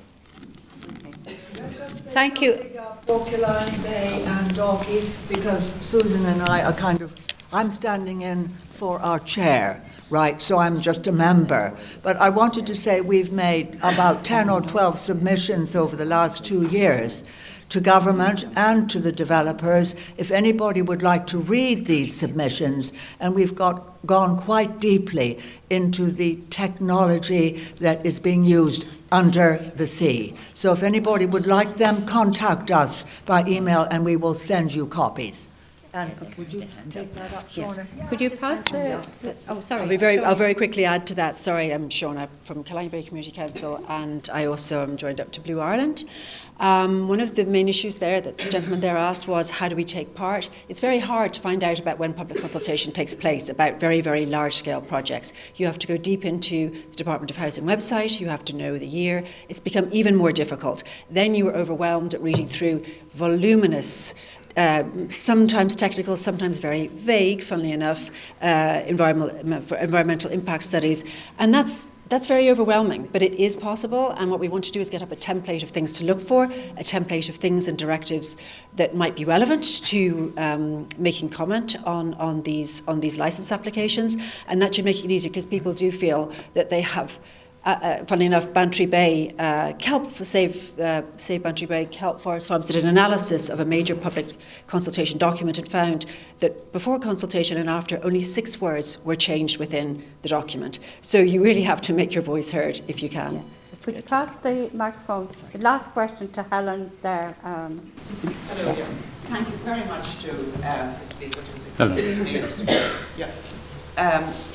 Mick, I'd like to put a question to Mick. Mick, you seem to have delved into the visual impact quite extensively, and you were quoting there from a study which the UK government commissioned by white consultants, which very clearly set out the visual impact of turbines at various distances from the shore.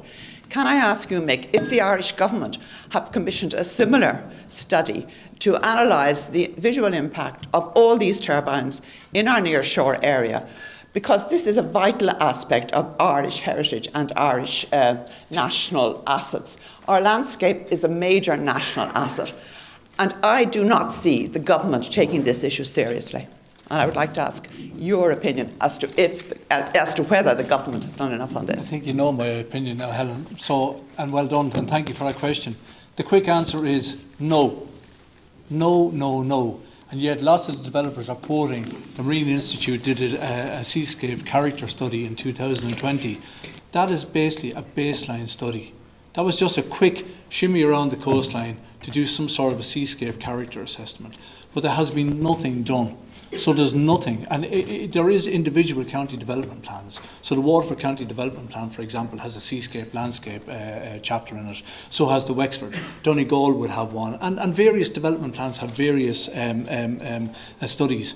But the government have basically nothing, because the European Landscape Strategy or the Landscape Convention needs to be ratified. That needs to be transposed down into legislation here, right? And in these directives.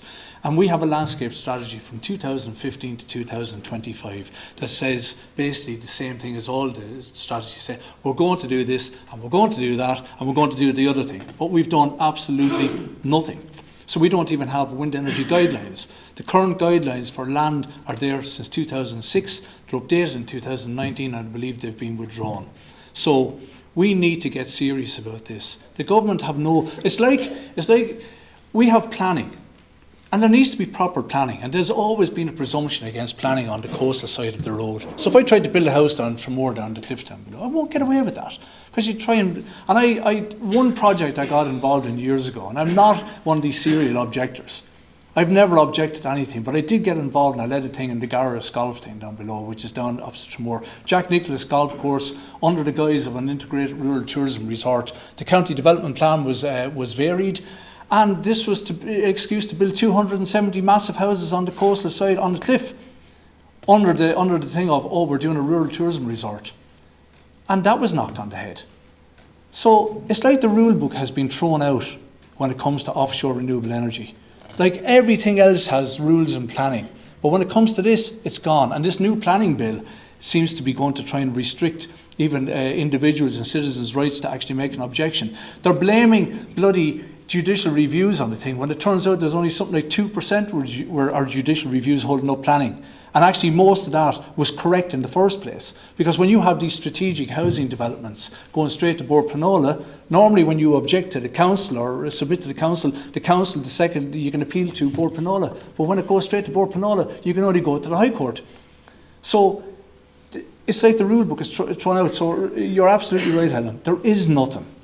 And we've put that in plenty of submissions here to say, where is the kind of coastal character landscape studies here that any sort of adjudication of wind farm and planning proposals are going to be judged against, because there's no benchmark there. And I don't know how the hell Bord Pleanála is going to do it.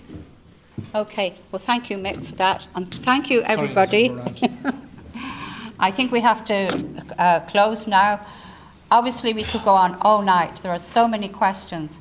I think what you have to do is to contact us. You have Valerie explained to you what you can do. You have the leaflets on your chairs.